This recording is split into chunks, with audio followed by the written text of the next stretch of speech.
ਬਿਸਮਿਲ੍ਲਾਹਿਰਰਹਿਮਾਨਿਰਰਹੀਮ। अस्सलाम वालेकुम ਦੋਸਤੋ, ਤੁਸੀਂ ਦੇਖਦੇ ਪਏ ਹੋ ਲੁੱਡਨ ਪੰਜਾਬ ਟੀਵੀ ਤੇ ਮੈਂ ਤੁਹਾਡਾ ਮੇਜ਼ਬਾਨ ਮੁਹੰਮਦ ਅਹਿਮਦ। ਸਭ ਤੋਂ ਪਹਿਲੇ ਆਪਣੇ ਚੈਨਲ ਲੁੱਡਨ ਪੰਜਾਬ ਨੂੰ ਕਰਨਾ ਹੈ ਸਬਸਕ੍ਰਾਈਬ और बैल आइकॉन करना है प्रेस, ताकि मेरी आने वाली अच्छी और बेहतरीन वीडियो जनाब मेरे वीर वेखन। सब तो पहले जनाब वीरां ते दोस्तों ते भरावां वास्ते हमेशा पंथ करके सफ़र करके वीरां दे शौक पूरे कराईदे ने और मुनासिब कीमत दे विच जनाब मैरिट दा जानवर लैके आईदा, जिंदे विच रेट सब तो पहले रेट मैरिट ते होवे।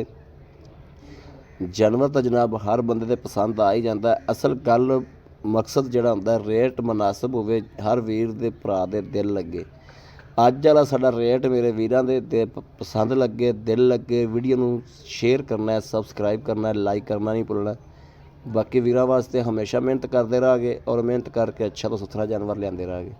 यह थन हवाने वाल वेखना है, माशाअल्लाह बिल्कुल सुथरा थन हवाना है माशाअल्लाह। थन बड़े प्यारे और जनाब वेखना है, मुट्ठी मुट्ठी सेंग वैड़ रखे ने। बाकी सारा लिबास वैड़ का चैक करना है, तसली करनी। दूसरा सूबा गारंटी नाल टोरा फेरा वेखना, वास सरन कोई सट फेट कोई लगा नहीं है माशाअल्लाह। बरीक वैड़ है जिंदे च मालक इनकी डिमांड करते हैं 1,65,000 रुपया, बल्कि 1,75,000 करते हैं। 65 उन्होंने मुस्तकिल लेना वा, कोई 1,000-2,000 का विचों 65 दे जड़ा खो के दे सकने वीरां नूं।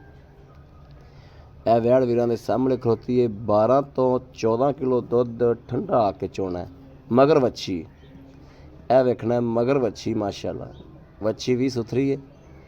12 तो 14 किलो दुध जनाब आके ठंडा करके जनाब चोना है। वैड़ विखाने दोबारों फिर वीरां नूं यह थन हवाने की तसली करनी। यह बिल्कुल पूरी रुग रुग का थन है माशाअल्लाह। चोण का टाइम नहीं है, वैड़ थल्लों मजीद होर बनती है। 1,65,000 रुपया जिंदे थोड़ी जी प्यार मुहब्बत है। 12 तो 14 किलो दुध आके तसली करनी, चोना है 2 टाइम 3 टाइम चो के तसली करके लै जाना है।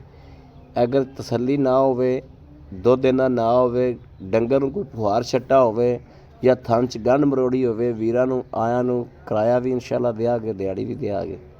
बाकी मेरे वीरां दे सामने हमेशा इंशाअल्लाह सच्चियां गल्लां साफ सुथरियां अल्लाह के हुक्म नाल इंशाअल्लाह लुड्डन पंजाब के वीरां लभणगियां।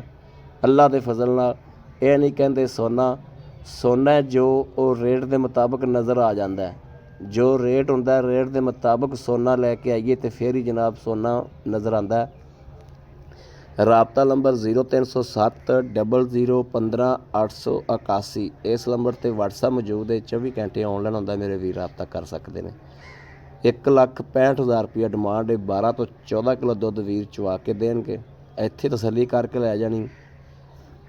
0307 00 15 881 इस नंबर पर व्हाट्सएप मौजूद है। बाकी उम्मीद करा कि साडी अज वाली वीडियो भी मेरे वीरां नूं पसंद जरूर आएगी।